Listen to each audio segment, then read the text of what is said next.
fast. What? Sit down. What? Sorry. Whoa. Hi. Hi, Mum. She really watching. We are. What? Okay. Hi, everyone. This is the founder. Oh, sorry. I'm the founder of Thought Expansion Network. And yes, so I'm very sensible, professional businessman. And here we are at the first ever live TEN discussion. And so I just wanted to start with a bit of background as to why TEN exists, really quickly. I have spent the last 24 years in business around some of the most powerful people in the world, realizing that there's a trend that runs throughout all the people I meet, either in business or in personal life, and that is that there is this constant questioning for meaning. People who are seeking answers for things they don't necessarily know the questions for. So I wanted to create a network of discussion that is in relentless pursuit of meaning through the art of conversation, through the art of discussion, so that people can actually discover more about the way that they feel about things and therefore maybe be able to take action, but also be able to expand the way that they see the world and become happier. So this is the first version. This is a test. And as you can see by the extremely professional layout of everything, we are joined by some significant others, and there will be some people coming over my right shoulder at certain intervals to intervene. To score the premises, which will be hugely unfortunate, but nonetheless, it'll be fun. And so I would like to start this discussion by setting this topic, and the topic is what constitutes a happy life? And I'd like to start the conversation in a way of breaking that down into three kind of sectors. And the first is the why. And the why part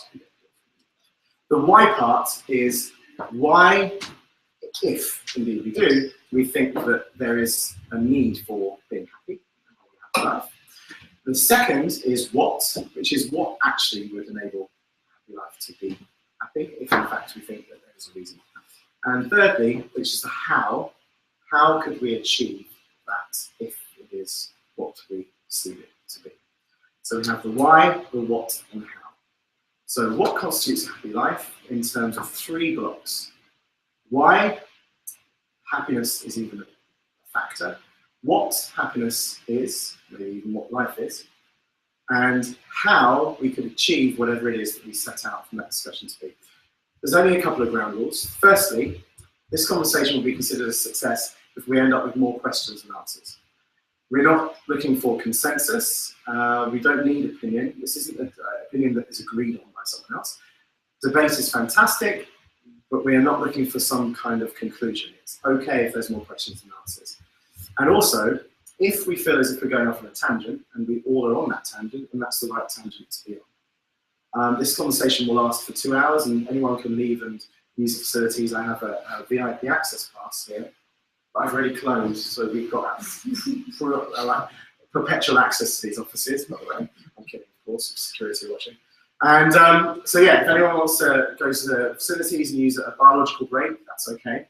There's also on the table, and for you at home, regardless of the year you're watching this, I hope you're comfortable too. So Miriam is going to facilitate this conversation.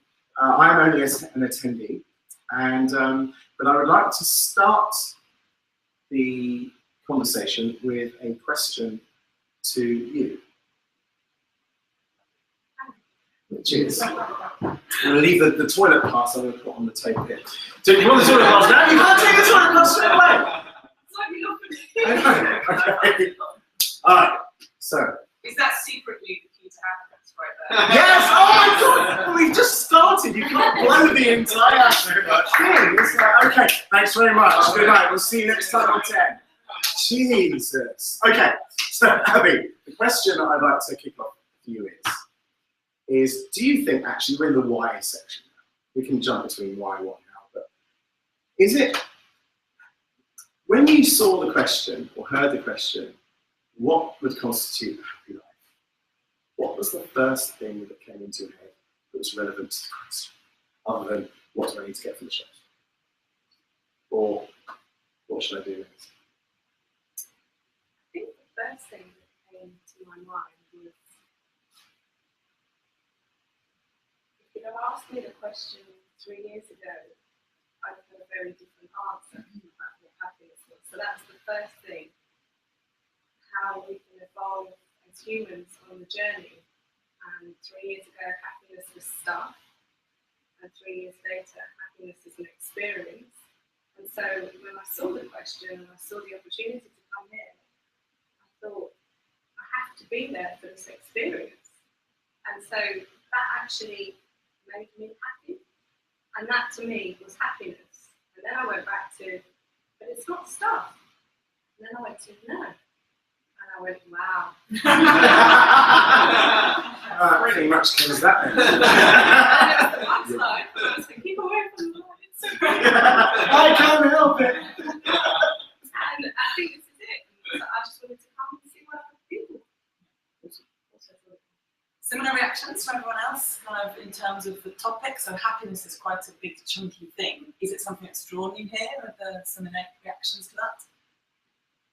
I think what's drawn me here is I've seen Jonathan speak before and totally blow the room away. And I just thought this is something I have to be at. In answer to your question, a very direct answer is happiness to me is peace of mind, which I think it's the hardest thing to find on this earth. And no thing, physical thing can give you that. I think it's a very internal thing. And I've been on that journey for many years because I've come from a background where I've seen a lot of unhappiness in someone else and what it's done to them, not having peace of mind, how it's destroyed a life. And so for me, that's what happiness has been about. And constantly looking for that peace of mind, I think it's most important for me. If you can find that, you're the richest person on this planet. Cool. We'll come back maybe to how you've achieved and maybe fallen short of achieving it at some point later. Anyone else? Any reactions? Happiness? Why is it even important? Yeah, I'm not sure happiness is ever solidly achieved. It's at different levels. So happiness should always be a constant pursuit. I think, much like a career, you're always trying to get better and better and better. So obviously, coming to an event like this, it helps me to explore that. I think there's some really interesting stuff in my life, good and bad things. But I'm generally a very positive person, which I feel very thankful for. And thankfulness makes me happy. But I'm always looking at better ways to do it, and obviously smart people like you, most of you. And free water. Does anyone else maybe share a view that happiness isn't actually ever fully achievable, that it's the quest, that it's the journey? Yeah, there's always a destination. Happiness is what you do. And you get that. And if you get to the happiness you've achieved, do you then redefine and shoot for additional happiness? It depends on the person, I suppose. That most people are going through like assessing what makes them happy, and then the next thing makes them happy. So is it like an evolution? What about David? Well, immediately what came to me, because I didn't have any previous experience of Jonathan, was that there was no meaning to happiness, that it's just itself what it is. But that it's kind of, my experience is that we ebb and flow in and out of it, and that it takes different forms. But it's never really a form, that it's our experience of ourselves through that form. If you had to think of a moment when maybe you've been most happiness, or you've experienced the most happiness, or happiness has seemed its most tangible to you personally, would you be able to pinpoint that? I think it's the definition of happiness that has to be established first. Go for it, Tamara. Here's the announcement. For you. One second. Told you. Yeah. No, I think. Sorry, I didn't. Abby, what Abby touched on straight away was very interesting. I think our definitions of happiness 2 years ago, 1 month ago, in 10 years, in 5 years, is going to change. So I think you first have to figure out your definition, and it's probably different for each person. And I don't think that's right or wrong. Pause 1 second, Tamara. Yes. Welcome our new guest. Welcome, new guest. Hello. Cuba, John, actually, no, you can sit next to Tamara. Please do. Bring me more women, that's what I I'm was going saying. to say that. That's the definition. I'm going to say that. I'm going to say that at the Barcelona fashion show. Actually, was exactly the words you used. That was a secret, wasn't it? Absolutely. Yeah. No, I think it's very interesting how I think I was having this exact conversation by accident last night with some friends of mine that hadn't seen for 5 years, and the friend was a mutual lawyer who has finally got married and had a beautiful son and wanted me to meet his son for the first time.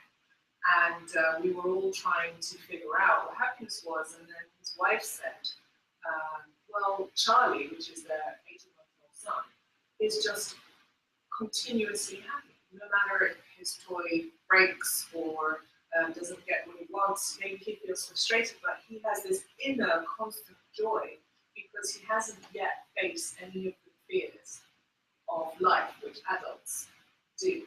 I think we're all innately born happy.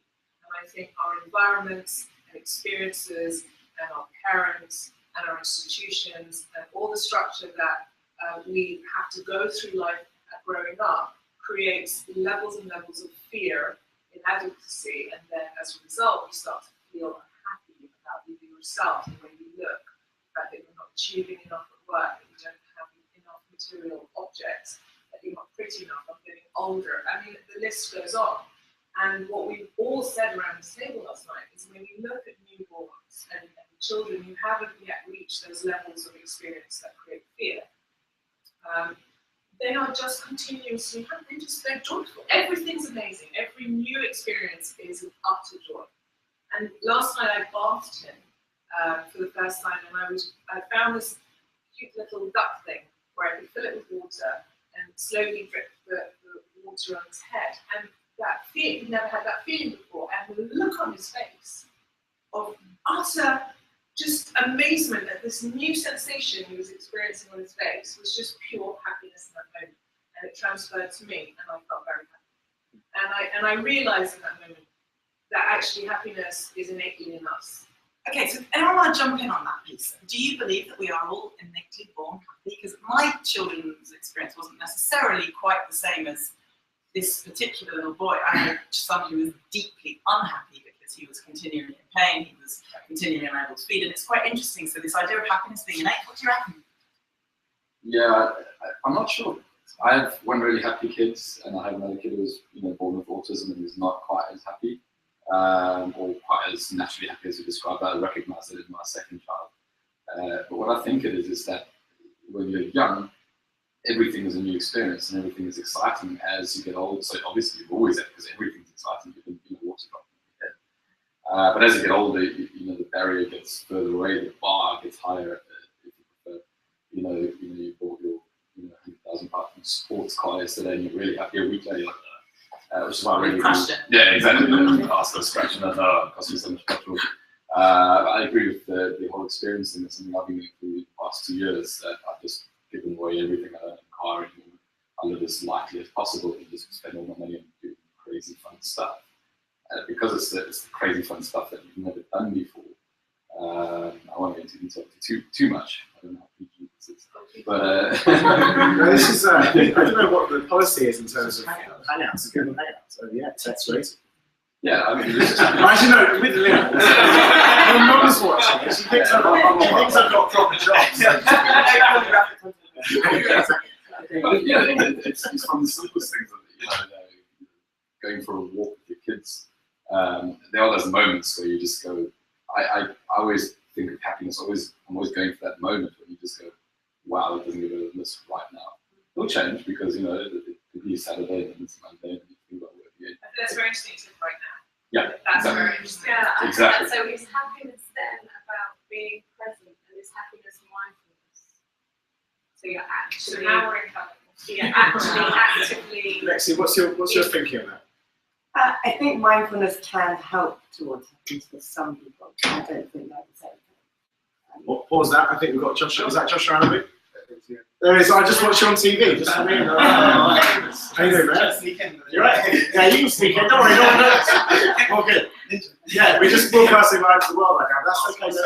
Don't have that face. So I can fit that. I get one in here and one where? Yeah, one here and one here. There you go. You're surrounded by handsome men now. We're going back to you right now. I know it's terrible for that. No life sucks. Where are you going? You're sitting there. Oh, okay. That's something wrong with Oh, I see. that. I wanted to have one in the side. Yeah, Wow. Okay. Well, that doesn't mean that she doesn't like me. It's all right. Okay. Lexi, you were Next thing saying. you were saying. Let's say mindfulness and happiness. I think for some people it can help, but I don't think it's the same thing. And I think it's interesting that came up recently in Mental Health Awareness Week. The theme of Mental Health Awareness Week this week, a few months ago, was mindfulness. There was actually quite a lot of lashback from the mental health online community saying this is not the same thing necessarily. And also, if you've got serious clinical depression or schizophrenia, you know, if you say you've got schizophrenia and you go, oh, it's okay, just do some mindfulness exercises, probably not going to solve the problem. I mean, so there's a lot more serious issues, and yeah, I think it can help for some people, but it's not. Correct. We were just saying for the new arrivals that we were kind of looking at the question in 3 chunks, which is why is happiness even important, and is it important? Should we be in the pursuit of a happy life? What that means, and then how to achieve it. So maybe coming to you, Jonathan, because you're very good at seeing the spectrum in things. I just point out my brother, my biological brother, who I only met for the first time several years ago, is sitting over there. Oh wow! So it's just a thing. Does that make you happy? Makes me really happy. That's it. Should we go? Sorry, no. So this is a question that you've obviously posed within 10, and it's something that is one of the first questions that seems to stimulate a real response, and I know from knowing you personally that it's important. But what are the spectrums in the why piece? Why is it even happy? Why is it even important? Do you think it should be important or not?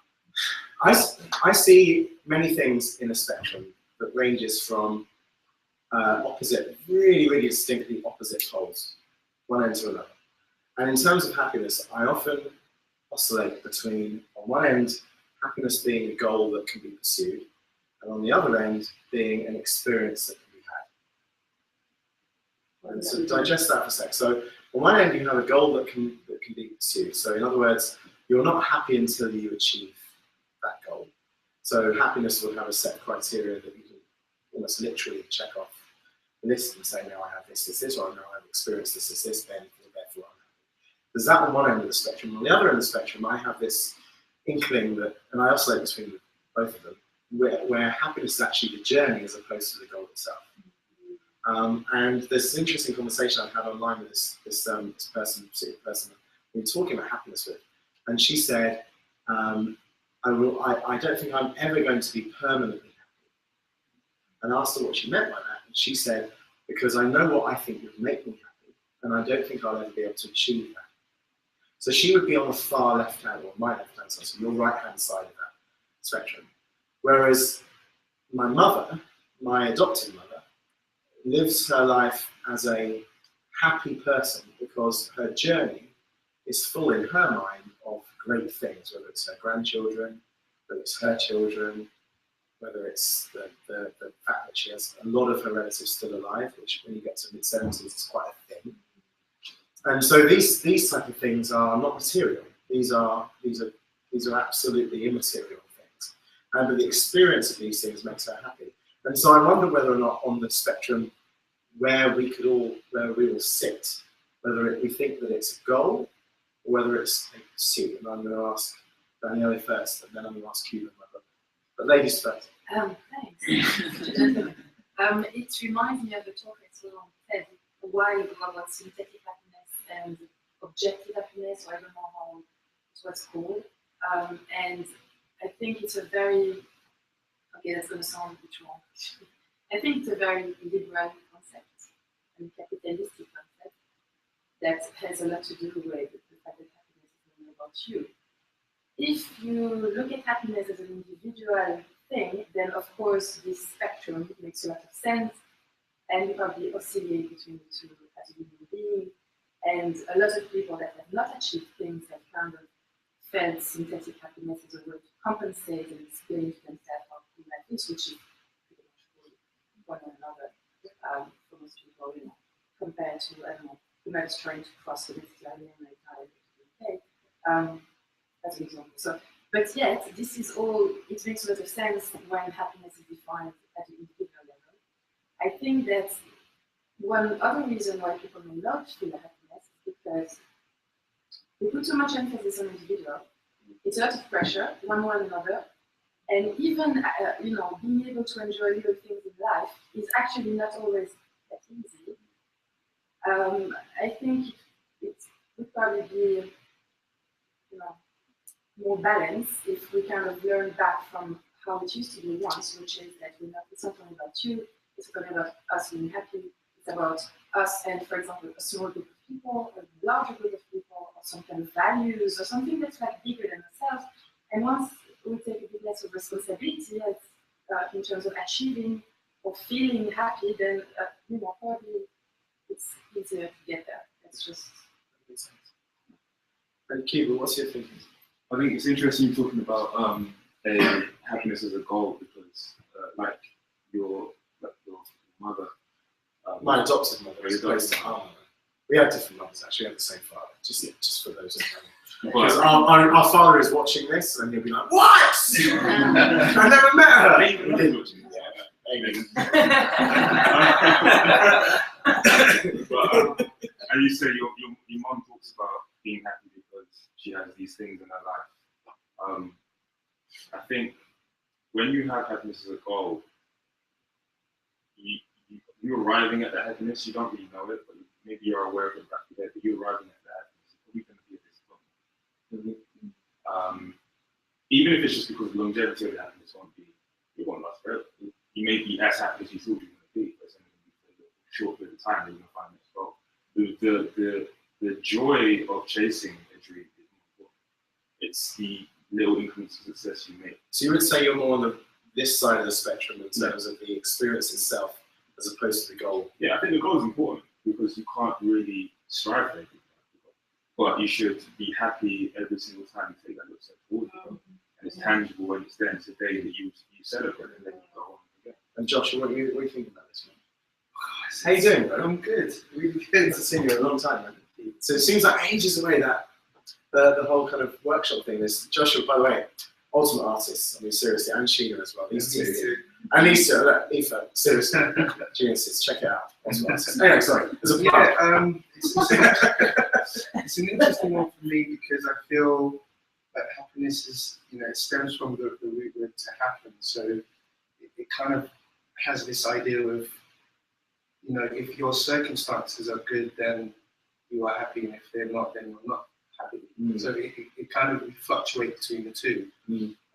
But I feel like I agree with you, like joy is a completely different thing. I don't want to kind of stem off the subject, but I feel like it's something that is, we have joy because we look beyond ourselves, whether the circumstances are great or not.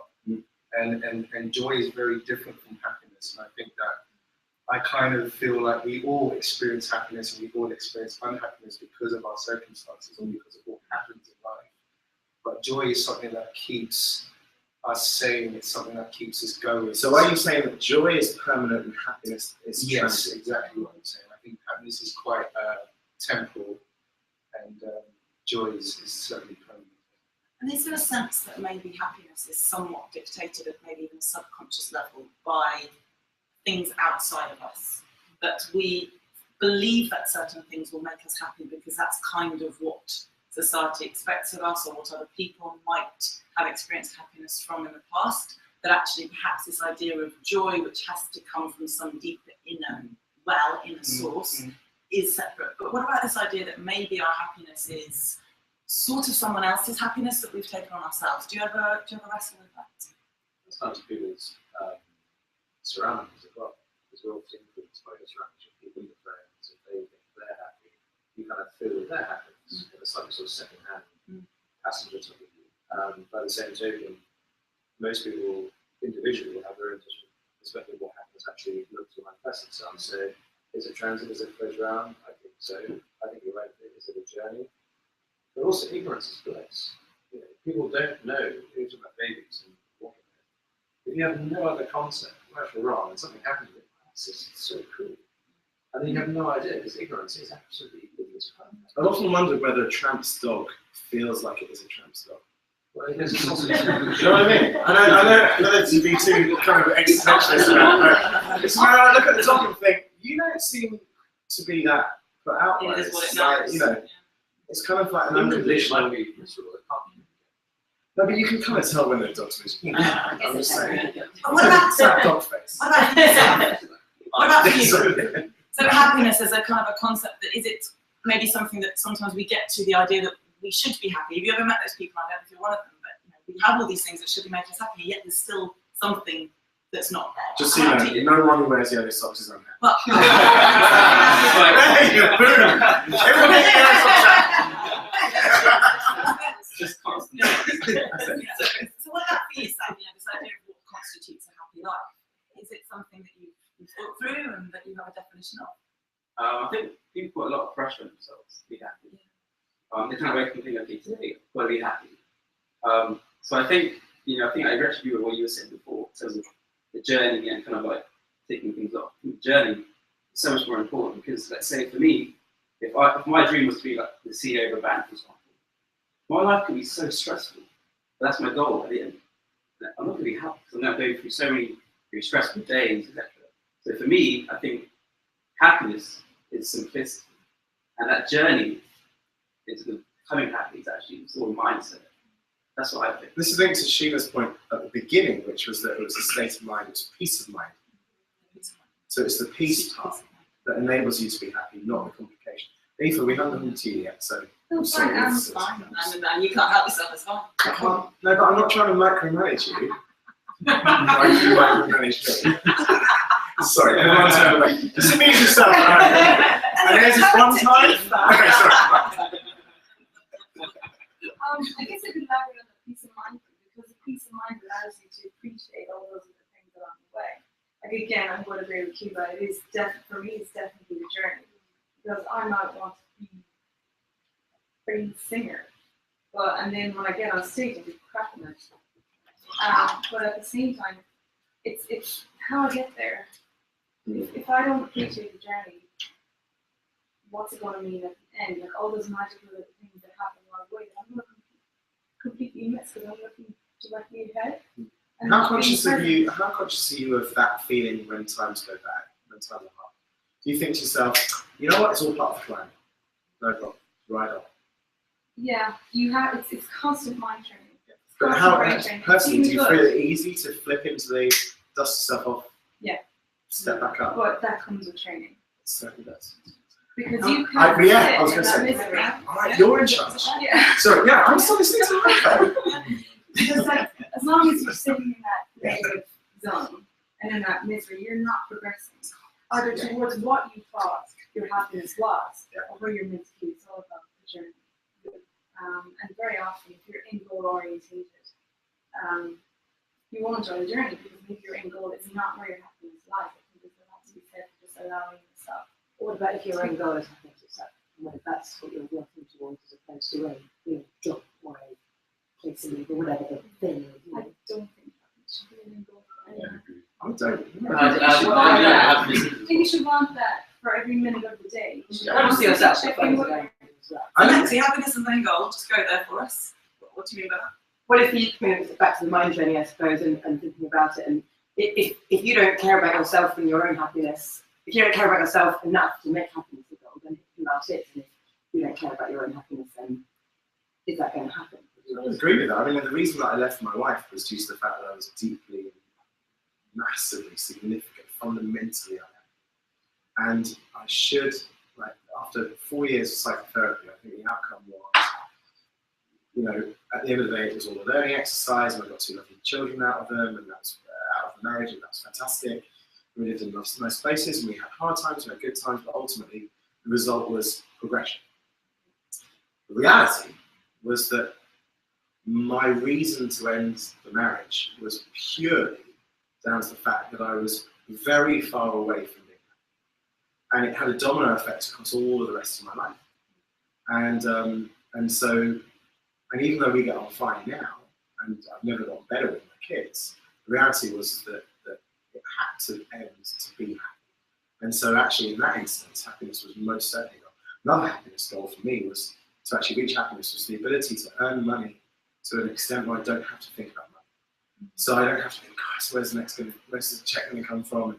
Can I afford petrol, or can I afford to get on this flight or anything else like that? I wanted that gone. That's like, I didn't want any of that. And it's not easy to get to that state. And it took a long time. It was largely as this woman that I was able to, but it's just, that was for me, most certainly a link. I know it sounds terribly, I'm not going to use the word selfish, I'm going to use the word self-full. I think it sounds very self-full to say so, but I actually do, still to this day, have very clear KPIs, key performance indicators, of what I see happiness being. Exactly. Spreadsheets. How many tabs? How many tabs? I've got 7 tabs.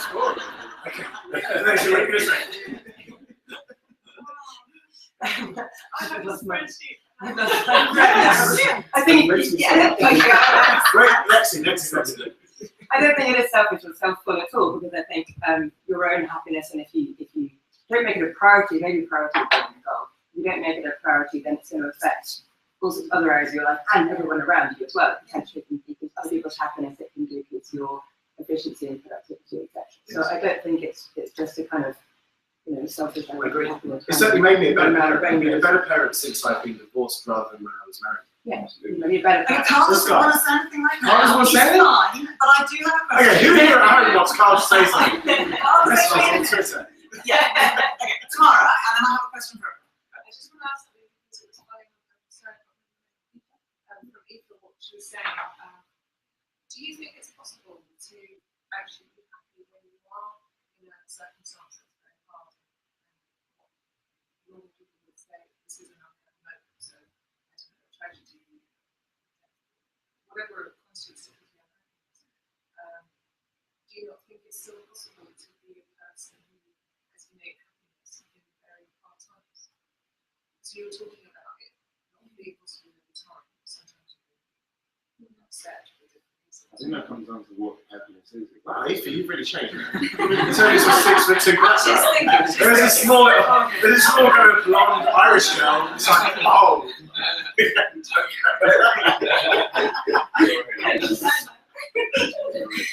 Well, yeah, True, but let's not Aoife and then keep it. what she was saying about not always being able to Yeah. find your happiness. I'm just curious because I know there are certain people who say that you should know how to be happy in yourself, regardless of what's happening, because you're always going to face continuous problems and hardships in life. That's just life. So how do you maintain joy or happiness? So that's the other thing I'm not sure about. I don't know if there is a difference between joy. I'm not saying you're wrong, I just don't know. I can't figure it out myself what the difference is. But I'm just curious to the room to you if you think that that's Donnie, if I'd like to respond. It sounds like Cuba, then Joshua, then you. I'm not trying to- about joy, actually. Yeah, I was all about joy. Okay, let's Mary understands that. Sorry, just to clarify your question, is it possible to be happy? Yeah. It's a glass half full and half empty attitude. You can see with someone passing on, you can think about them being in a better place. If it's a really, really bad situation, or a struggle at work, rather than being put down by it, see it as an opportunity to grow. If it's somebody who's really annoying you, see it as an opportunity to figure out something about yourself. Well, why is this person annoying you and that person? But is that not just being a positive person, or is it being a happy person? The positivity Leads to happiness. That's When you choose a happiness. very good point. No, Cuba's next, sorry. And then Abby, and then Joshua. Yeah, But Keep track of that. and then what you find, the more that you project that attitude, the more you just raise the energy of everyone around you. So people find it difficult to be unhappy around you. You bring out the best side in people, or in the same way. But if you're very frank about it, if you're honest about it, people will still be able to come to you if there's a problem, because they'll know you'll be able to give them some positive spin on it in some way. But it's brain training. It's checking in all the time. Cuba, you wanted to respond? I was going to say, it's down to the joy and happiness question again. Is if it depends what experience you're going through that's bad for you, that's bad for your energy. It depends if that's on the same scale or spectrum or even same dimension as joy or happiness. So they're the same thing. They run. Is it the same slider? You're taking away from the same thing. If not, then you can be You can be two different things, two different mindsets at the same time. The joy and happiness thing is not something like we're familiar with in the West. It's a very culture-specific idea. find places where there are famines, genocides, whatever, or just daily hard toil lives. You can find people that have horrible lives, and they know they're horrible lives, not stupid. But they haven't been enjoying them. And that kind of shows you they're not the same thing. We in the West have this ability to, because we don't have a lot of time, and because we're from these images of what happiness should be, we just can't put it together and okay, that won't make me happy. And we have this ability to be like, okay, a positive mindset will put me in a happy place. Where not always necessarily so. You just got to separate what is what. I'll be a comment on joy. I think I was making then Joshua. I just wanted to, just before we go into joy, just to quickly say, so I do get this, what you feel, you get. We are allowed, though, I believe, as humans, to have that momentary feeling of, ow, someone's just died, I'm sad. But I can't straight go from death to, oh, well, you know, I've got to change my state. Yeah. So that's my only thing. So I totally get it. I totally get that. It's mind training. It's a constant thing. I'd love to chat to you about what it is that you do constantly. I need that mind training. I'm not saying that I am. Yeah, well, I do kind of, I'm like, oh, yeah, because I'm human. Yeah. And sometimes I don't want to feel the pain. I mean, you can't. It's also important, isn't it? It's Yeah. survival. When I've lived the life of not feeling, that is an existence. Living and feeling pain, I want to have that, but sometimes I like to. Anyway, coming on to the joy thing, I would rather feel joy than I would feel happiness. Because joy and enjoyment, for me, I'm kind of now man's search for joy rather than man's search for happiness. What's the difference? Is what I can't understand. How do we define the difference between the two? Well, What is joy? It's joy. Isn't it a time frame thing? So joy is like which But Joshua's point is that joy is permanent and happiness is transient. I think you wanted to add to this as well. yeah, I guess I just wanted to point toward a few distinctions between maybe some pleasurable, positive emotion and a kind of deeper sense of peace and meaning. That although you might experience some sort of discomfort or think it's not pleasant, there's a deeper sense of connected well-being that we can see that, what we call it, it's meaningful. So it's something bigger than you, and that can give you a sense of peace because it's lasting.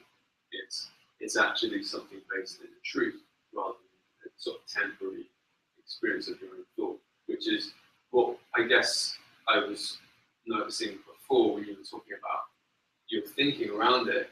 Seems quite clear to me that the emotion, feeling that we experience is always just the other side of our thinking. We're only experiencing our own thinking. We feel our thinking. That's all that we feel. We can't feel our circumstance. Circumstances don't emit feelings. We experience feeling through the thought because of it. Well, luckily that wasn't about constitutes, but that's good to know that he is.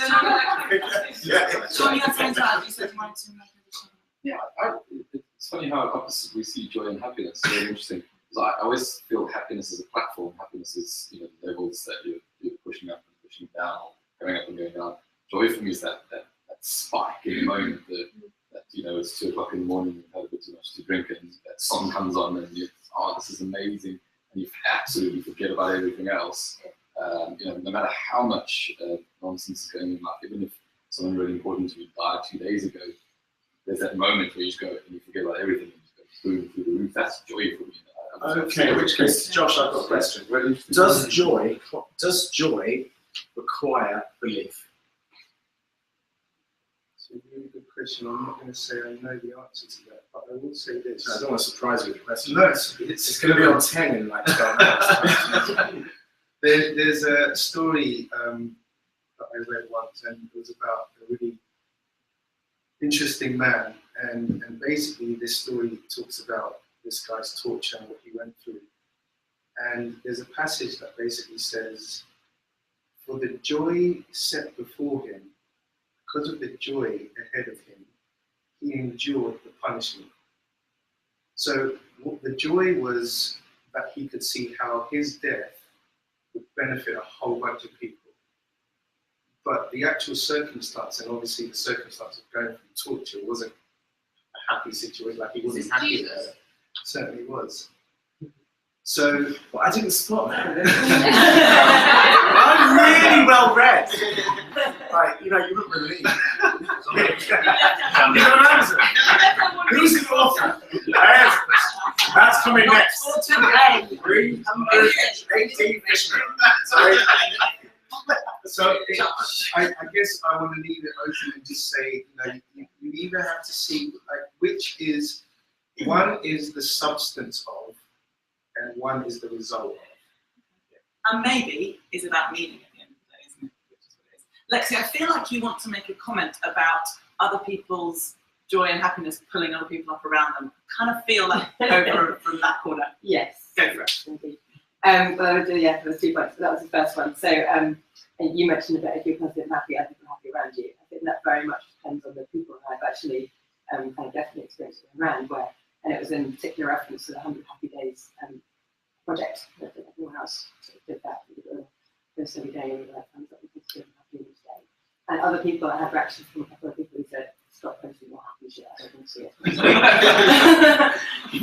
And like basically they were like, if I'm feeling down and I just see you being all like fluffy and happy, that actually makes me feel worse, not better. And I didn't understand at the time, but it's obviously a reaction that some people have had. So there was another point which was around the pain and sadness. I think it's very important to understand. Well, I think first of all, it wasn't a black and white happiness or or really sad. You're addressing the balance by doing the right change and trying to be positive balance. But also, without the pain and sadness, you wouldn't appreciate the happiness and joy. So without one, you wouldn't have the other. That was exactly the right question, which is one second. I'll come to you in a second. But this idea that can you truly know what it is to be happy without having experienced total and utter despair and sadness? So is a baby ever truly happy because they haven't actually got a contrast against it? So have a think about that. And Abby, if you want to make a comment along those lines, go for it, and then we'll open that up for discussion. Sorry, I just wanted to make a point about, because I'm living my life and I'm talking about my life, that made you feel bad about your life. I have a very firm view that I can't make you feel anything. Are you talking specifically to one person? No, I'm just talking in general. Sorry. So About the point of about the point that she made about, so if I post a happy thing and you feel sad about that happy thing, then that's my fault that you feel sad about that happy thing. So it's been really difficult, and even talking now, there's part of my monkey mind going, what are you doing? You're putting yourself out there, people might have an opinion about what you're saying. In 5 years' time, are you going to regret this? Whatever. I just have to live my life and be authentic and be me. And if that upsets somebody else, that is not my intention, but that's also not my fault. That's this big thing about living your life. You must do what you do. Because I'm not bringing it into a religious thing, but you judge it. And You have to ask yourself. But you say- I was going to say that is that not more about their journey than yours though? Because you're on your journey. So whatever you're putting out is part of your journey. Them feeling how they feel about it. Do they not need to look at themselves and where they are in their journey? But they do, and that's something that came up in the network recently, is that somebody said, well, people are hating on me because I'm putting myself out there. Yeah. This particular person was saying this, and I said, another person's opinion of you is not your business. You cannot make yourself small because other people want you to be. You have to be you. And we're very, very fortunate, and this kind of comes into happy. Just very gratitude. I'm grateful that we're able to be free to have this conversation. But lots of people's happiness is based on, so some people put themselves out there to make other people happy. Other people are happy, they're happy. Riddle me this. Do you think that people who actually do that are actually ultimately doing it to make themselves happy? So they make others happy, but so the people that donated to Live Aid, do you think they did that so that they would purely give happiness to others or lifestyles? Or was there a component, and if so, how much of a component, that was actually guilt that they were addressing? 100%. But is that bad? Yeah, I'm certainly not saying it is. I'm just wondering. You see, I often wonder about charity, whether or not actually giving to charity makes us happy. So, Lexi, for instance, the work that you've done with that particular organisation that you volunteered your time for, why do you give your time readily to the Samaritans? There's a few different reasons. I mean, yes, and I think what you're trying to get to is yes, it does provide fulfillment for me as well. Right. That's part of it, but that's not the only part of it for me. It's certainly having seen people at the extreme and at a very personal level, people close to me at the extreme end of that spectrum of depression. And someone committed suicide when I was at university, and that's what started me helping other people in that way. Yeah, a student and then wanted to do Samaritan, this kind of just that sort of desperately wanting to help somebody that you know is that desperate and feels like they have no one. So there is a genuine wanting to help. Yes, there is a sort of certain fulfillment out of that. Although at times it's not fulfillment, at times it's just bloody hard work and really stressful as well. But then there's sort of times when you do really feel like you help someone next time. And I also wonder what the difference between activism, which that would be, and slacktivism, which is giving $10 to Live Aid and thinking, well, at least I've done my bit. Yeah. And it's through a sense as well that other people's unhappiness and sadness, as well as our own, allows us to have a reference and a contrast frame that means that we potentially feel happier in our circumstances because of a consciousness of others, or is it actually irrelevant that we can theoretically understand that someone else might be down the drain in the pits in the worst possible circumstances, but if we still can't find it in ourselves, then it doesn't actually make a difference. What do you think about the contrast of pain? Are you ready to talk yet, Carl? Are we ready? Are we ready for the moment that you're gonna? Did you say you were never going to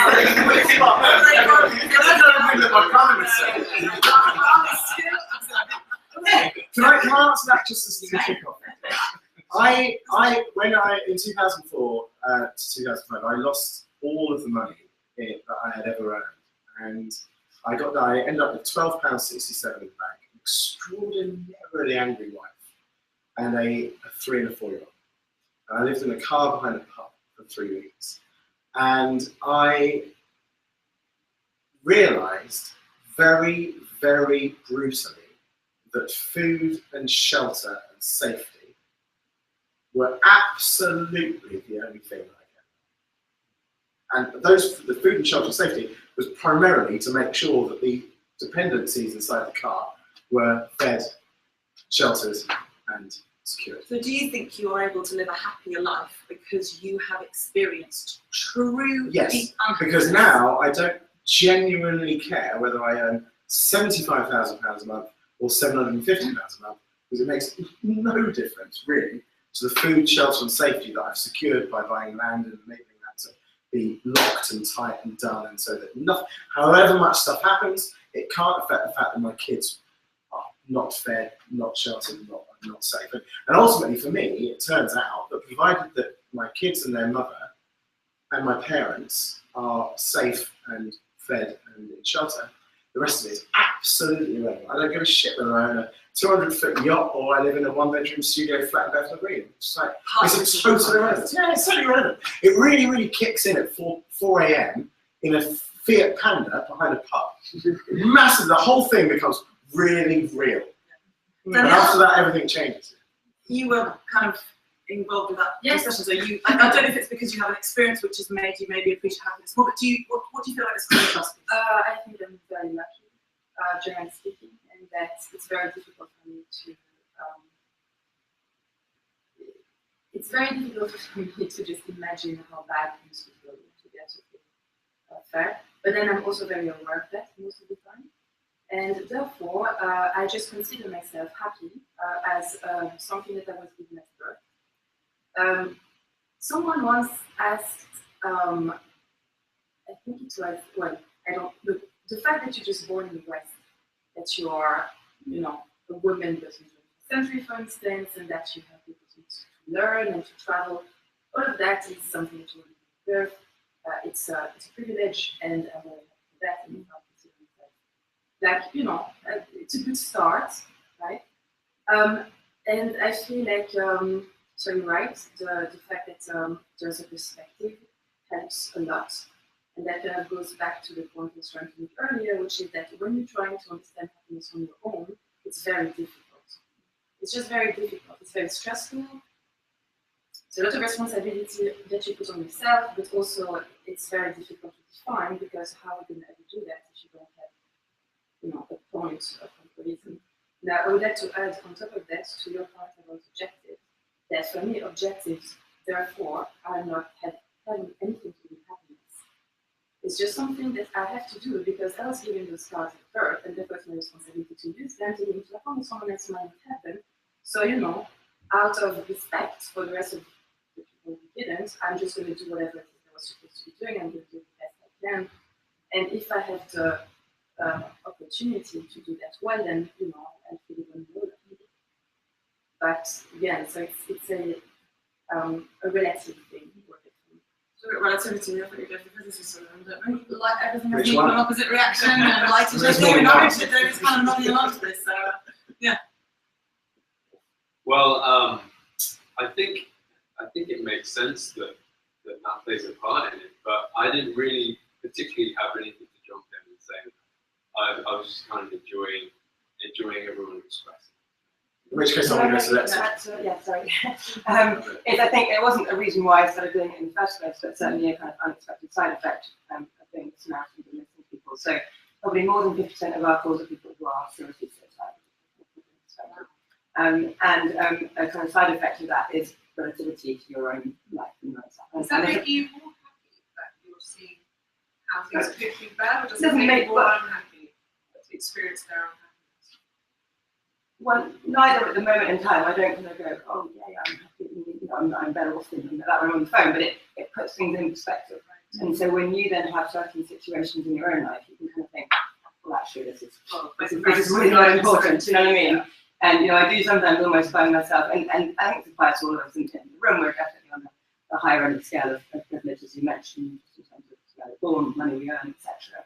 And maybe that's something which we need to consider when we're having this discussion. Are we having it at a very privileged level? You know, Totally. people who, you know, don't have serious mental health issues, aren't homeless, aren't have, you know, where is my next meal? Yet there are still so many people of our like ilk who are deeply unhappy, who have all the cards that Danielle's talking about, who recognise theoretically their level of privilege, but are still deeply unhappy. Is it because knowledge is power? So I'm just getting beaten up on the moment. Because knowledge is power. A lot of people don't understand what's going on in the world. They're in a problem. They don't really see outside of it. They see this, but if they knew what was going on, let's say in Africa, in other parts of the world, they can see the struggle. Obviously, they can't experience it, but they can see it. So with that, being compassionate and appreciating how lucky you are, I think for me, knowledge gives you the ability to kind of figure out how lucky you are on the cards you've been given the cards. I don't think It it can be does. Really? Yeah, I really don't. Because I think you are only as aware with your emotions to what you are experiencing in your immediate life, regardless of the knowledge. And I think a lot of people here are very aware of everything happening in the world, in Syria, whatever. But it doesn't stop your day-to-day interactions with the things that make you happy here and now. And I think that's just human. Dislocate yourself from if your mother's sick, or if your child is got autism, or if you're going bankrupt, or if that's not going to change your unhappiness or happiness if you're more aware of how many people are unhappy. Good point. And I wonder whether or not Aoife's point from earlier could play a part in this, because I didn't think at the time of losing everything, which by the way wasn't everything, so that wasn't everything, it was actually just the cash and the businesses and all that kind of stuff, which anyway. I didn't think to myself, well, at least I'm in a country that has running water. Yeah. But by rights, actually, that could be the reframe in my head. It's like, but there's a tap there in the leisure centre in the reception area, which there was, which turned out to be our supply of running water. But I didn't actually think, well, you know, at least we're living in a country with running water. I just thought, great. And then when I went to rural India with Unilever a year and a half later to actually help the infantile death rate dropped from 20% to 9%. Then I realised that living in a car behind a pub is a luxury. Because there's more access. Yeah, because there's more access. Yeah, there's more access to mobile phones than there is to running water. So maybe knowledge isn't that. Maybe the emotional investment of experience actually. Because I think we often see this, don't we, with people who are deeply unhappy. People try to reframe their thinking. Oh, but just think what it could be so much worse. Look at this and look at these situations. But actually, people are inherently quite focused on their own circumstances and their own situations, and I don't know necessarily if the knowledge of someone else's kind of worse situation makes you able to be more grateful. I just wanted to say, for me, what links so much into that then is you go, what is happiness? And then you go to joy, and then go to gratitude. So I was in a really, really dark place, so I understand and not being able to get out of bed and not knowing what to do, blah, blah, blah. I had to build it up from, right, well, what do I have? So I wasn't quiet in a car. Your story, baby, your story is just as bleak as mine. I couldn't believe building what it, I heard. building it. So what do I have? And the big thing for me, I can't even tell you how massive water is. I don't know why. For me, this is my passion. I've never been to Africa, so I haven't seen how bad it is. But every time I feel unhappy, every time I feel joyless, every time I think I can't do what I do, and why do I want to do what I do? Why am I not back in the corporate job with that safe money? Why am I trying to be an entrepreneur and start all this stuff with all the haters? What am I doing? And I pick up a glass of water and I think, I got this out of the tap that I turned on and I can drink this. And this morning when I got in that shower, that water abundantly fell on me and that was warm. And I come back to gratitude, and then I go, right, what else is there? Oh, there's a roof over my head. What else? I've got clothes. What else? This is very I've got people. What else? I've got Wi-Fi. What else? I can see. What else? I can feel.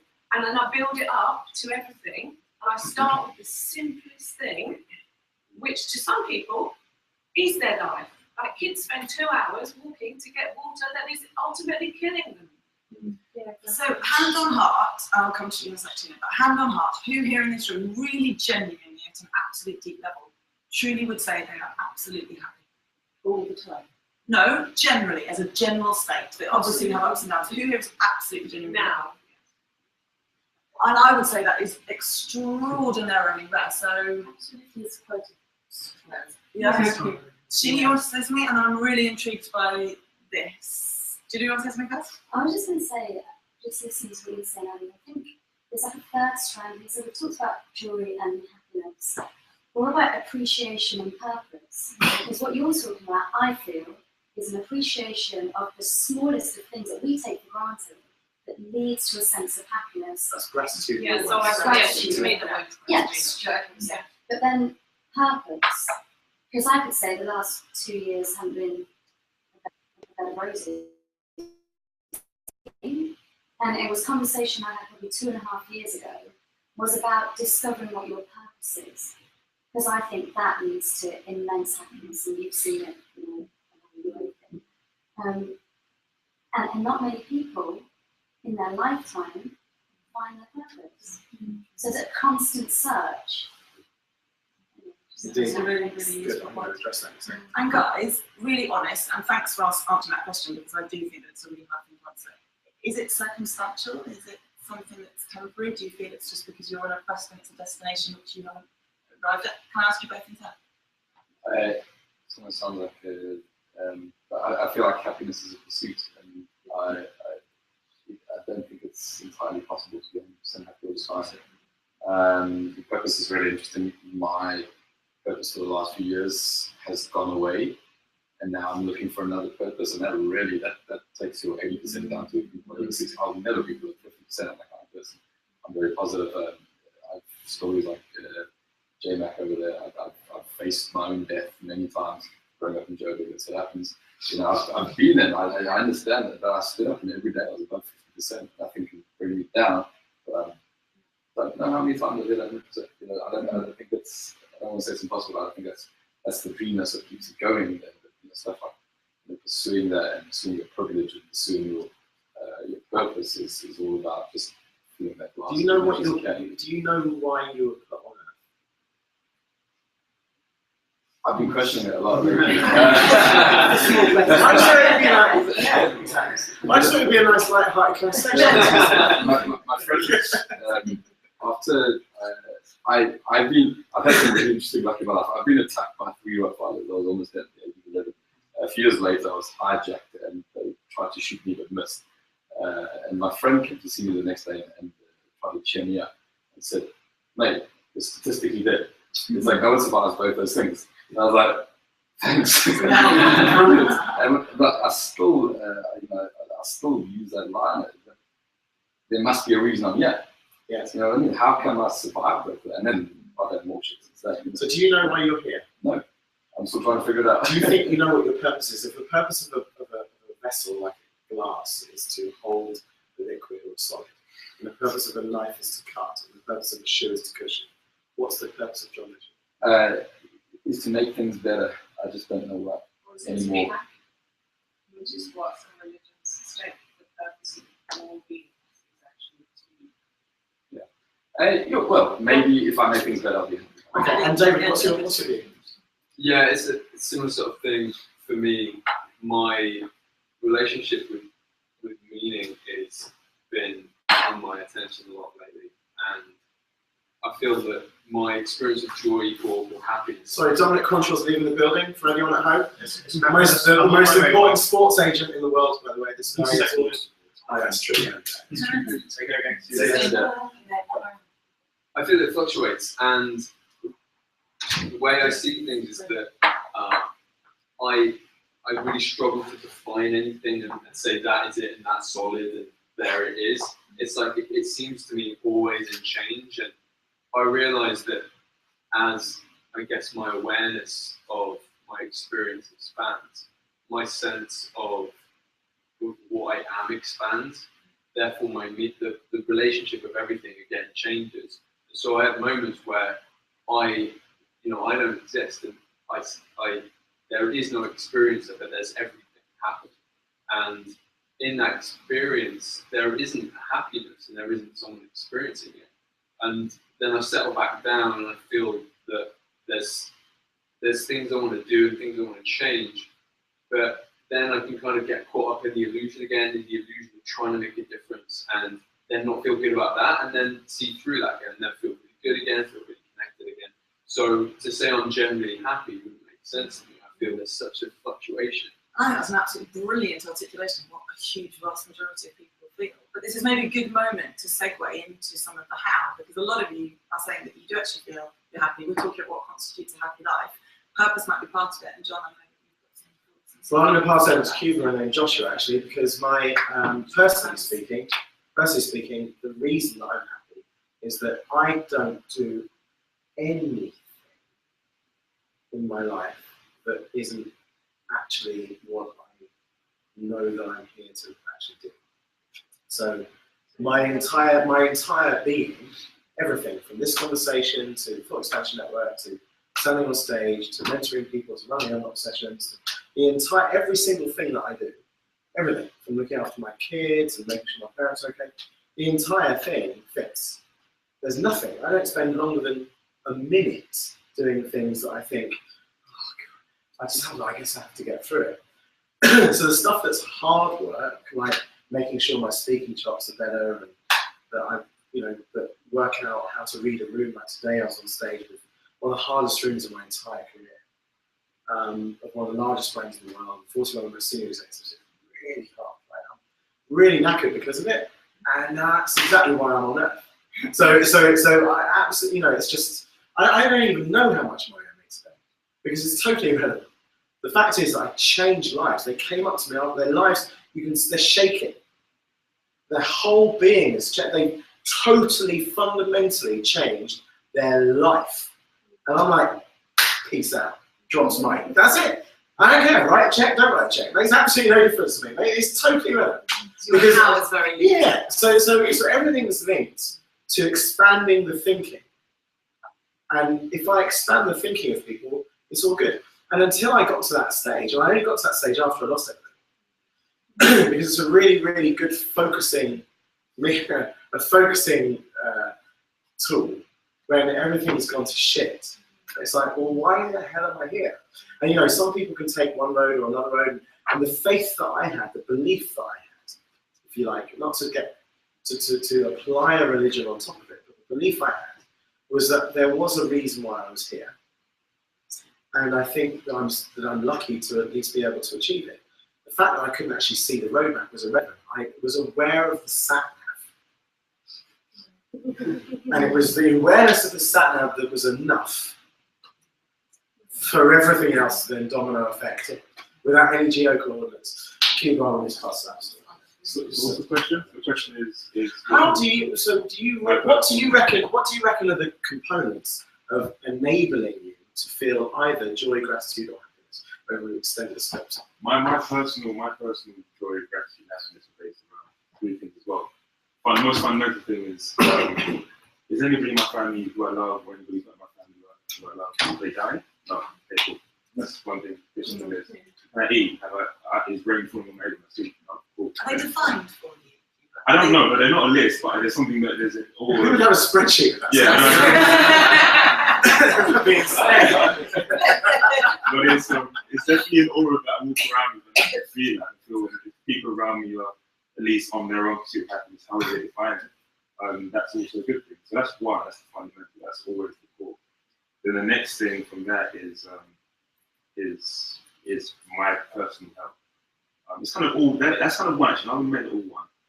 I'm very much narcissistic, so my personal health. And then the second one is definitely my own pursuit of what I think my purpose is, what purpose I've chosen for myself. I don't think it was chosen for me.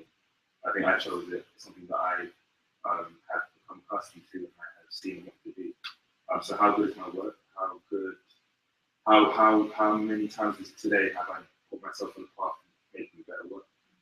Where is that goal in the future? All I do all day is I'm a filmmaker, by the way. So where's that? How far is that goal where all I do all day as like a 40-year-old filmmaker just makes the story they want to make and it pays them money and as you said, that to think about their rent or whatever like that. How far away am I from that goal? So it's those two things. And when those two things are in tandem, I'm happy. Right now, my family is being exceptionally well. My friends are doing exceptionally well. They're all healthy. I'm good. The other side, it's day in, day out, it's ups and downs. Things and whatever. But I mean, fundamentally, the first thing is always good. So I'm good. I think for me, meaning in life and that sense of purpose, I believe I do know why I'm on this earth.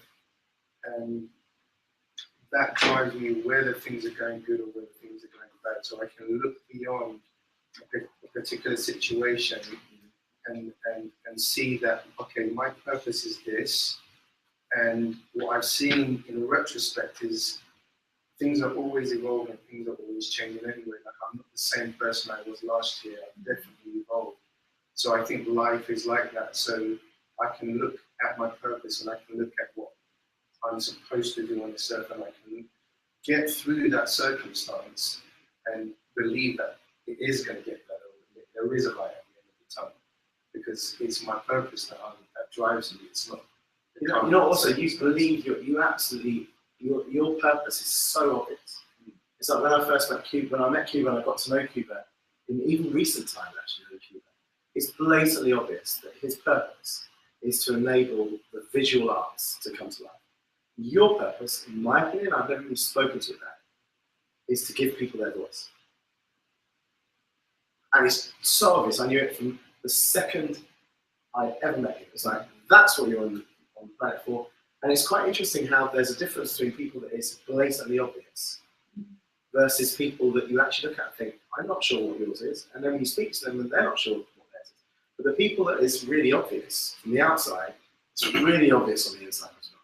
Because actually you just exude, that's all you do. All he does is record reality and alter the reality perception to others to see. All you do is you enable people that may be silent to be louder. That's it, that's all you do. And you know what, I translate that a little bit deeper. I feel like I'm supposed to inspire and unlock potential. Whether that's being a voice coach or whether that's being a dustman or whether that's being a waiter. You just apply it to it. It's just, yeah, exactly. I've applied it to the skills that I've developed through my experience in life. That's why I speak for businesses. My thought expansion works in a dinner party of 5 people who don't work, in a prison in Birmingham full of drug dealers, or in a room full of people in a brand. It's absolutely no different. I just tune it. You can tune it from one dial. It's the same dial. It's just a different notch of the dial. What do you think over on the east side? South smells like it's brewing. How do you achieve your happy life? Thinking. It's Thinking I face. want it to come Yeah, you mentioned before about you waste to live your life on every day, they wouldn't do. How do you do that? Eliminating the shit. Because for me, you know, I think that's very impressive. I think for me, courage comes into it because it takes a lot for you to just be like, you know, I'm going to focus my life on everything. I'm going to do what I want to do, quit, just do it. Yeah. And I'm in a position in my life where I'm like, I'm on that bridge. Yeah. Well, there's two things I'd say that I've applied, which probably aren't necessarily useful for everyone, but for me there were, and I didn't learn it from anything. So this is post-op, so I can't actually say that it was intentional. It's just on retrospect, it looks like this. The first one was that I had to remove the conditions in my brain that were a barrier. So one of the conditions was being really, really popular with lots and lots of people. Another barrier was being inside an unhappy relationship. Another barrier was concentrating on money. And I had a whole bunch of barriers, as I can't really list the amount of barriers. So I had to actually I had to burn the barriers. And as soon as I burn the barriers, what you're left with is then this empty chasm of reason. And in the empty chasm of reason, I had to actually just be open and vulnerable to stepping in, to getting out of the way of myself and stepping into the actual potential with humility. So I think I've achieved 1% of my potential today. And so, but I'm on track. Yeah, that's right. So it was the removal of the barriers, it was the vulnerability to step into the future. So in the element of also removing the toxic things. That's what I mean by the barriers. I was being extraordinarily polite. But actually, most of the barriers, most of the toxins were self-inflicted. So they're very, you know, I'd like to say that there was one person or two people, 4 people, or whatever. But if you look at the barrier of money, the barrier of needing to make a lot of money. If I wanted to make a lot of money, I would become a barrister. You know, if it was a kind of like guaranteed cash flow, but I was just totally skint musician for years, man. I lived in the shed behind the house for like 3.5 years. But I was playing guitar 16 hours a day, so it's all good, right? So at the end of the day, kind of the way that I viewed it was, even actually, if I look back on my life, it's purely been about most of the barriers I put up to myself. Like for instance, today's discussion, a good barrier, a standard barrier would be, will people think this is valuable? That's an ego barrier. So now what I do is I drop the ego barrier and think, do I think this is valuable? Yes. Awesome, we'll do it. Because I'm not harming anyone. I'm hopefully benefiting people. And if some people like it and some people don't, that's there. Because everyone's fighting a war, we just don't know what everyone's war is. And so my view is, in this particular war, I'm good with this. Is it like training of mind? Yeah. It's to Ethan's point. I mean, I've spent, God knows, 4 years of psychotherapy, years and years in various different business management, mindset management stuff, and I help people with their mindset. And ultimately, the biggest enemy of all this was myself. I was standing in my own way. So I'm asking you about the barrier, you mentioned money barrier. Yeah. What about the relationship barrier? How did you deal with that? Well, the relationship barrier was really, really tough because I remember speaking to this particular pop star, and he was dead famous at that, really, really famous at that stage. And he said to me that he realised at the end of his tour that he was sitting around a dinner party. There were 17 people around the table. Everything he said, everyone was falling over themselves laughing. And his wife just whispered in his ear and said, you do realise the reason they're laughing is because they're all your people. And it's the first time he realised that actually he had surrounded himself, created a castle of jesters. And so for me, I had to actually really assess whether or not the relationships I had were either, and I had a 4-way grid, because it was a spectrum. I had radiator to vacuum, and goodies and baddies. And so basically I charted out on a spreadsheet and I charted out where everyone was, and the sad thing was, in terms of goodies and radiators, there were 3 people. And then there was about 300 people everywhere else.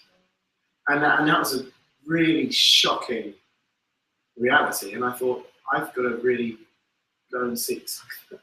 So I built a load of crap. And you kind of, it's crap in, crap out. It's the junk food metaphor. So it's like, you know, you can always control the output because you absolutely perpetually in charge of the input. Have you not done that seen that, do you not think that was part of the process, that you actually had to go through all these levels of you and type of people that have been in and out of your life? And the time wasting the good, the biggies, the baddies.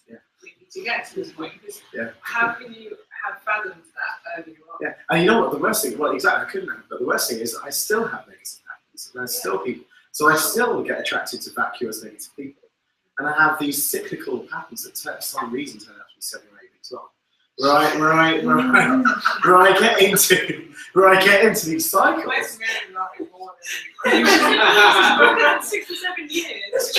Or 21 years in my past, yeah. But I seem to get into these cycles, and I'm alarmingly, I don't know whether it's narcissism or whatever, but I'm alarmingly attracted to the bad. But the ability to recognize that that's what I'm attracted to sometimes in my darker times has enabled me to realize what it is. And I'm getting better at, although I'm still really early on the journey, I'm getting better at identifying what's negative to my energy and concentrating and doubling down on the stuff that's positive. And therefore becoming more happy. Oh, fuck it. Yeah, absolutely. Yeah. The result of all of this becomes happiness and joy. Just interject. Sorry, I was spoken to. No, I haven't. But for me, it's like the whole good and the bad of it all. Yes. I was in this whole place of this is good, this is bad, this is wrong, I should have done this, should have all over myself. And now I'm in this place of it's a lesson. And so I try to look, what's the lesson? So it's neither good nor bad. It's everything. And then when I get the lesson, that situation stops happening. Oh, okay. So then I don't attract this 6 or 7 week thing. I'm like, so what you're talking about almost karmic relationships having to repeat themselves. Whatever it is. Yeah, I just don't learn that. I learn some things really quickly. There's some things like don't get into business with a criminal. All that kind of stuff. Yeah, I know. That's fair. You give me that one. Don't get into bed with a psycho. That's there's other things, but I don't learn. It's not learning. What did that teach you? So did the criminal thing teach you maybe to do a bit more diligence, not trust people? Yes. And so that is it. So what do you take from everything? Exactly. I see it all as learning, but I think the key point is that my framing. This is my question to Ethan, was that I find it really, and I'm a master of reframing. So, but I find it really difficult to reframe stuff quickly. It takes me a time to get to actually go to breathe and then stop and then think, oh, it's a learning and it's going to be okay. And so, it takes me a while. It takes me a long time actually. To be 21 years, and then it takes 21 days, and then it takes 21 hours, and then it takes. It's perpetual. And actually, I'm quite happy with the learning because I see it all as testing and learning and improving and testing and learning. And it's that lesson of what I lived. And this is kind of the point that I wanted to come to. Yeah. And I think I've realised that, yes, you do experience happiness from having had some kind of an incident. And I've actually just had this good gratitude for my awakening. That probably if that hadn't happened, I wouldn't be this person now. I would still be on the treadmill doing the 70-hour weeks, buying the handbags, doing blah blah blah. And that. I agree. I mean, I see your body isn't a temple. I think your body is an amusement. Like what happened there? Sent you off in a different path, and I couldn't just wake up and go, oh, do you know what? I'm just going to change my life, and I'm awakened now. It had to be that the shit got so bad that suddenly it was like, right, okay, got to make a change. So retrospectively, were you happy about the shit that happened? So now I'm so grateful for it. Yes, exactly. So the same question to each of you in turn, probably as a segue from what Jonathan and Abby have just been saying. Most of us in this room would say that we're living happy lives and that the lives we have constitute a happy existence. Is the one thing, so Jonathan's kind of kicked off by saying something that he Have I gone already? change. Already You can do another one. You can do another Can I go one. last? You can go last and you can finish. I can borrow the best bits. Is there one thing that you're in control of, or that you can change, or you can do something about that would mean that you could live a happier life, that life would then be happier? If there is one thing, what would that one thing be? Fascinating. I'm going to go in order, just because it's easy, and then you're not going to interrupt me. Sorry, what was exactly? So if there's one thing that means that your life, you could live a life which is even happier, what would that one thing be? Because most people have said that there. One more thing, not just the one No, thing that just makes you one more thing that's to change. Lexi. Sorry, Dylan, but you're good at thinking. One thing that would make me change. One thing that made me happy would be other people's happiness, and especially the ones that are closest to. Work-life balance. Yeah, it sounds like you got the mind management thing down really Yeah, well. But it's I want to learn from this. Mine's really so I might just share something with you. Do you have time? Yeah. That a friend of mine told me before is to create like a wheel, and to segment it into all of the things that make you happy. And like on these lines, did you hear this before? Oh, yes. In the inner circle, so if you rate everything from 1 to 10, go outwards, and to put a dot in this segment, and likewise between 1 and 10, so how happy you are with your life, or with your work, with your family, or how important, how happy you are, or how much time you dedicate to each thing, and then to draw a circle, or to join the dots around, and you'll see like there'll be spikes, and it'll be on that way, that wheel can't turn.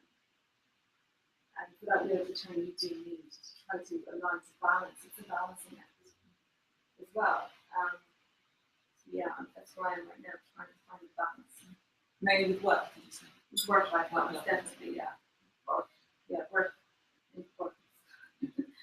Because when I have that, I will be able to give more to the things that do matter.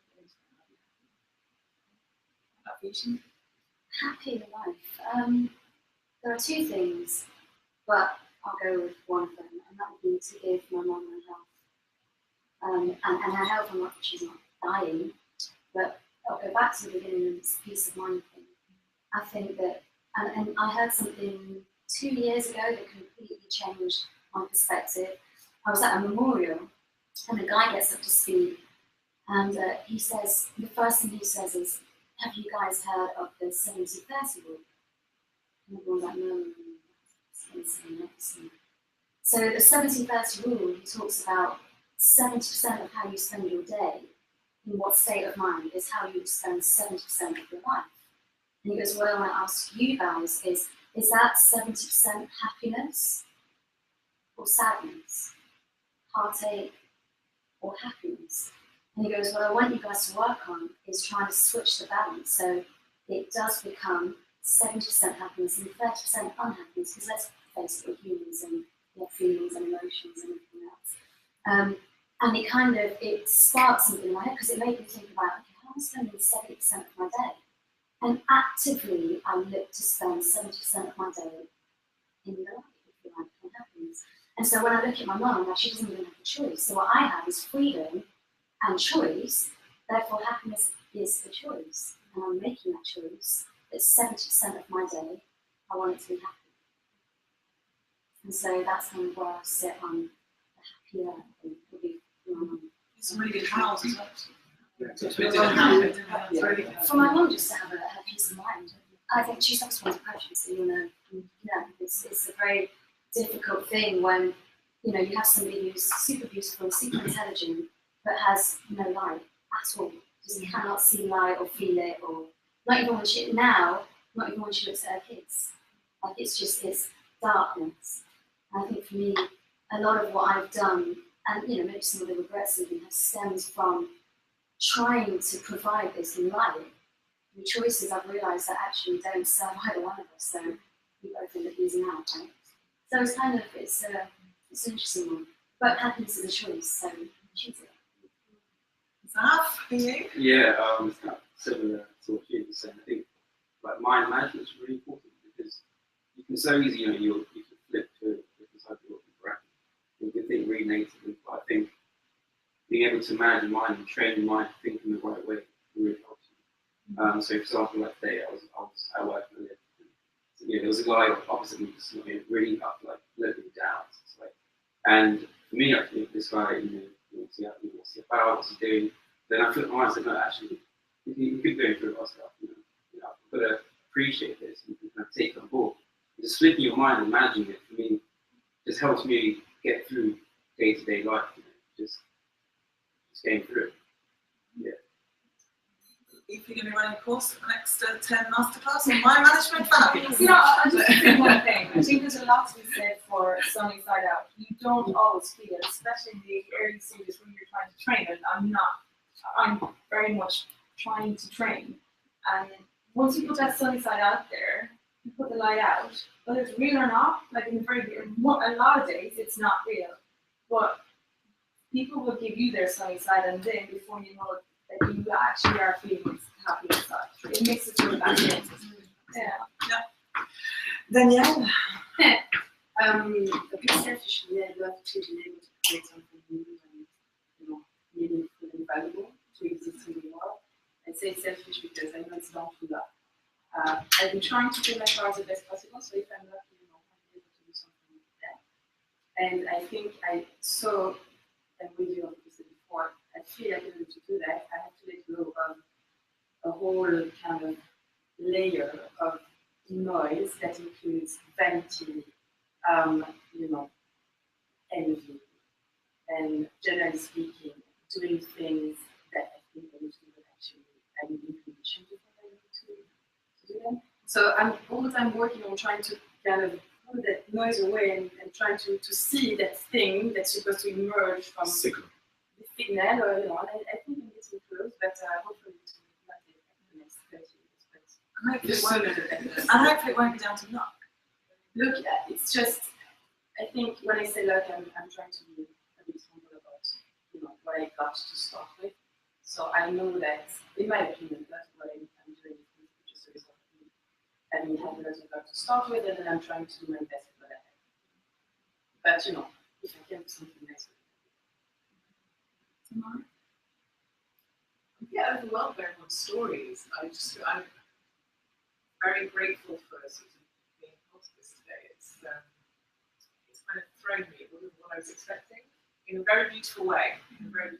You've got some stories of your own. Yeah, your story is epic. Because I know almost everyone's story, and your story is monumental.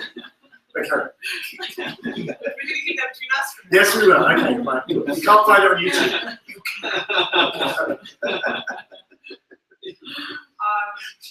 This is really hard for me to answer because when you first said it, I came up with something a bit snazzy. I'm really a big fan of that line. Yeah, right? Yeah. But it wasn't right because I was thinking, whilst people were talking, is that really true? And then I went, no. Because the first thing that came to my mind was finding my next purpose. And then I thought, actually, no, that's a very shallow answer to what I really want. Because what I really want is something I wanted since I was very little. And it's a very hard thing for me to deal with. I want to do something before I pass away that changes the world in a positive way.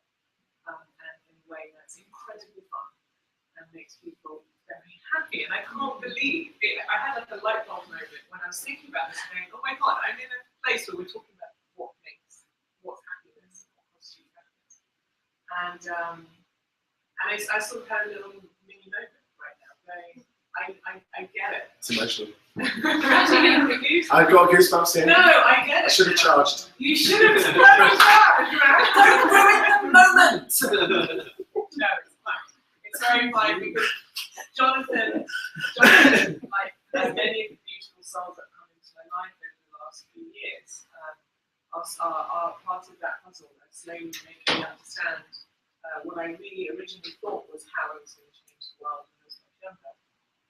I thought it was through media and things, and it probably will be, but the way I want to do it is definitely changed. And I'm starting to understand that you also have to let go of the outcome a little bit. You can't control it. And I was so much happier if I could just do that and then hopefully do something to myself in a fun way. Joshua. Really hard to answer that. You don't sound it's going to be easy. Yeah. I thought we just met beer and stuff. Didn't even do that. Yeah, well, sometimes. We should change.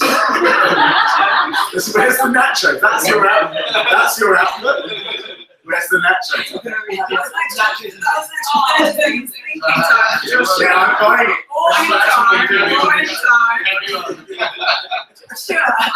Ironically, I think speaking my doing something about it more. That, ironically. Yeah. But it often is, isn't it? The voice issues is the problem of those analogies. Carl is actually going to have to Oh, yeah, I was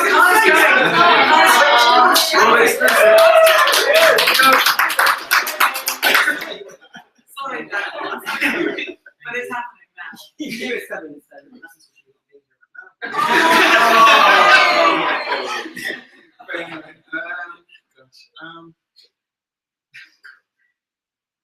I would say, Start the moment. he's asking Yeah, me really. yeah, yeah. I don't know what in my head before. So, for me to be happy, it's me giving to others. That's kind of what I call it down to. I just like to give to people. That's what makes me feel good. Just doing more of that. Basically, sorry, I lost my wife a while back, and really missed me every time. So for me, it's like I try not to focus on myself too much. Focus on outside myself. Giving to people. That's what makes me happy.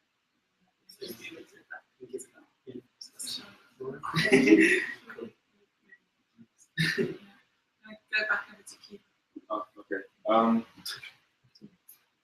I think for me, it's a lot more in the moment.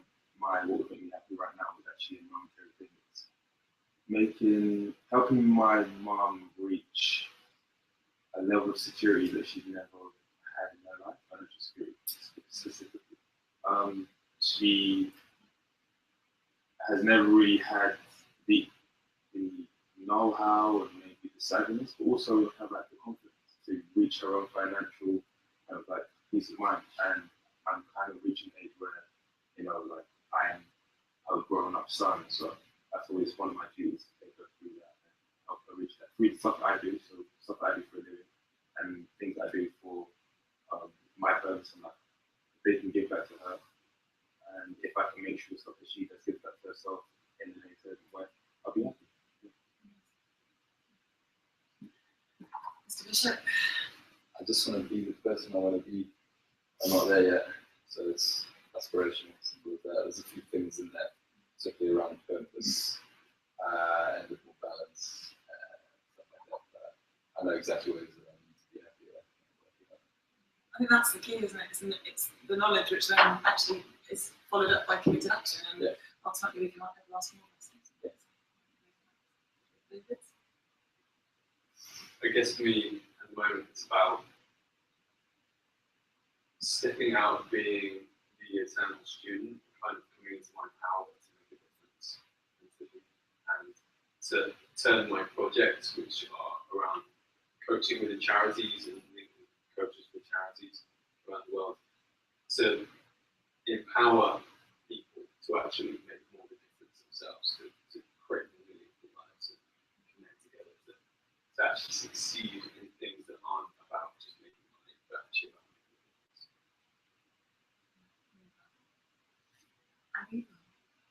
Oh, I just had it all in my head and I was I can't use his line. I don't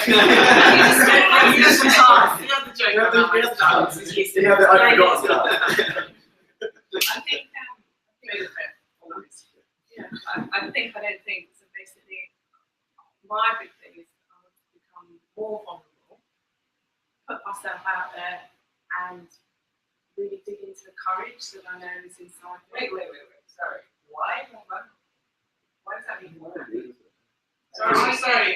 Sorry, yeah, because I'm not really thinking that. Because I want to share my story, my knowledge, my experience, my journey to help people. Being more real. To help people, but in order to do that, I need to be more vulnerable. So I guess that's my commitment. Lowering barriers. Yeah. Get out of my own way. Not dig weaker. into courage and. The definition. I love vulnerability. I think it's a really good quality.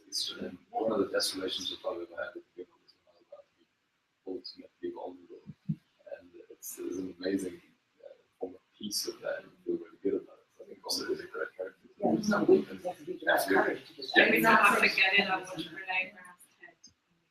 Honestly. I probably contributed to the 22 million about 50 times. Kirsten, I know you've been wonderfully hosting us and observing, and I've kind of felt bad that you weren't part of the discussion, but would you like to make a comment at this point in terms of your own personal happiness and what would maybe constitute a slightly happier life for you?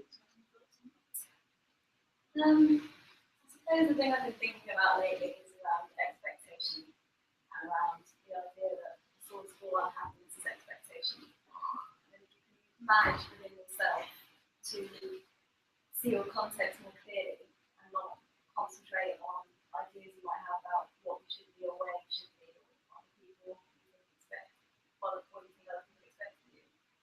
I think there's a happiness to be found in that. I mean, seriously, talk about one contribution, huh? Thanks for that. You had 2 hours to think of the answer.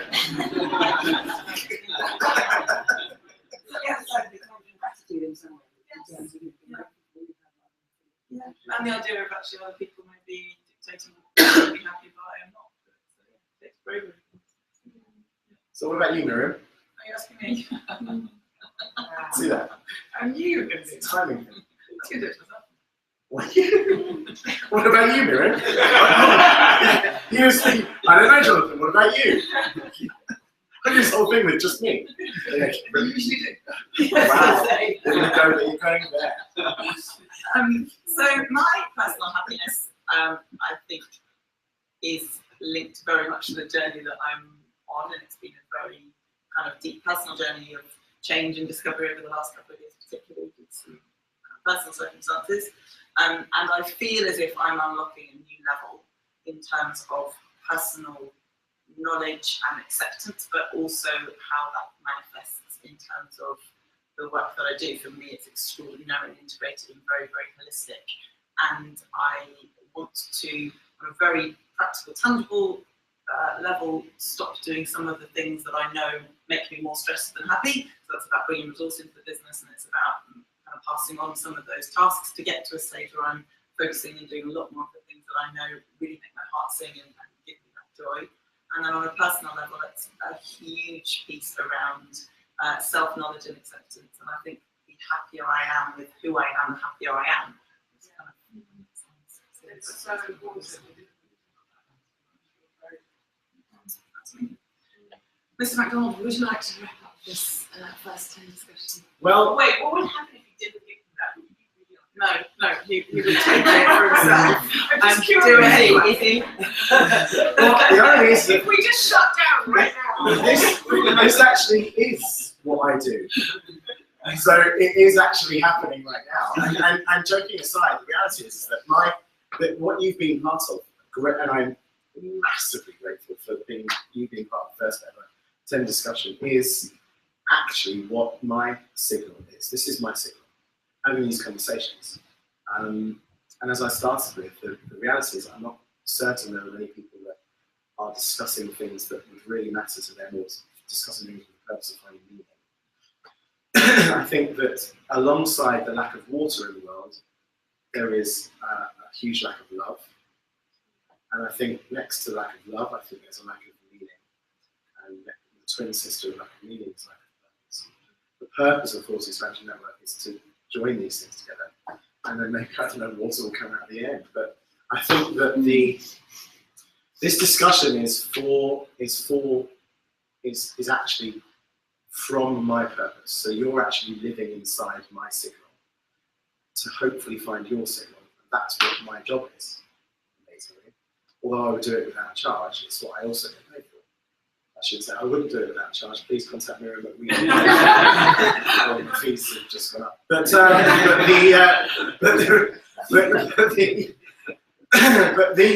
no, joking aside, the thing that I have to do to maintain the happiness that I have and seek for more happiness is to continually filter out the noise from the signal. And so and it's a relentless task, and I think it will be a task until I don't have any breath left in my body. And it's something that, I've done 1 or 2 TED Talks on it. My view is out there, the signal and noise ratio is quite public. and it's just hard because the noise is so attractive. And so, and you know, whether it's from, yeah, it's shiny, and it's full of reality TV stars, and it's the glossy OK magazine, and it's the gossip, and it's the meaninglessness, and it's the transience of a short-term hit, and it's so attractive. And so I live in a perpetual cycle of light and shade, trying to move more into my light and away from the shade, even though I spend the vast majority of my life doing exactly what I'm on the earth to do. And I think that I'm susceptible to weakness to such an extent that my only path to the light is to be aware that the weakness is there, and aware that the darkness is adjacent to it, but to continue my belief that there is a path that I can have an impact on, despite the context, the weakness. And believe me, up until 2004, I assure you, I didn't have any inkling that there was such a thing as darkness. I also thought that happiness was how much money you had or a car you had. I also thought that a relationship with a trophy wife or whatever was actually what good looked like. And I thought that actually the quality of your office furniture was directly linked to your success with your business. And it's just total bullshit. But you know, so I've made progress since then. But as I said, I think I've achieved 1% of my potential, and I hope that the 99% left, 98%. It's been a really, you won't believe the day you should have seen, what did I say? It was an even worse thing I said on stage. Yeah, total cock up. Anyway, that I just know that I'm just tuned to fail sometimes, and I'm just trying to not fail as much, but equally I don't see it as failure. I see it as learning, but I'm aware that I'm mortal and fallible, and I just am very aware of the spectrum of the light and the shade, and but without one you can't have the other. So I only know that the shade's there because I know the light's there, and I know vice versa. And I'm on a perpetual struggle to kind of balance that out. And yeah. So in wrapping up, I'd like to say thank you to people who may be watching this now or in the future at home. You won't know that I'm just about to ask if anyone wants to come for dinner and maybe drinks or whatever. You can obviously, maybe you'll be at the next 10 discussion if you're watching.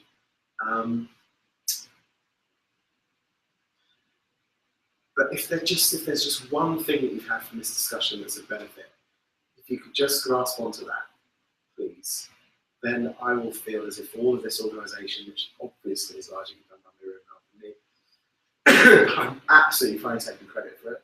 The reality is that we're just, with the Thought Expansion Network, just trying to stretch the barriers a bit. And if we've done a tiny bit or stretch the edges of the thoughts, and I'm absolutely honoured that you guys have all been extremely honest. It's alarming, some of the stories and the nakedness that we've had. Can I say there's not enough nakedness? I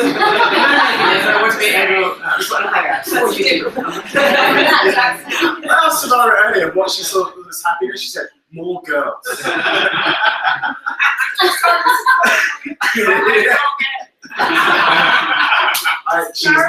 She's not gay. Tomorrow and I were in Barcelona once for the Barcelona. I was speaking at some thing there, and there was actually the guy that played Darth Vader in the new Star Wars film, in costume, in the hotel lobby. And Tamara didn't perform any sexual act on Darth Vader. Anyway, so to close. I think I've said that. Have I said that right? I've said it all. I've said it up as we leave. So if there's any lawyers from Lucasfilms watching, that was not her. I haven't got any photo evidence. I do have a very good photograph of Darth Vader's behind as a result. You did, yes. That was, yeah. Wow. You're going to bring that forward. But nonetheless, that's what makes her happy. And I'd like to say I'm more about what means things. And so, no, genuinely thank you. And thanks to everyone at home for watching, if you are. I'd just like to give you all a round of applause for being so open and honest, and hopefully we will continue to be, or will achieve, more happiness and gratitude and joy in our lives. Namaste.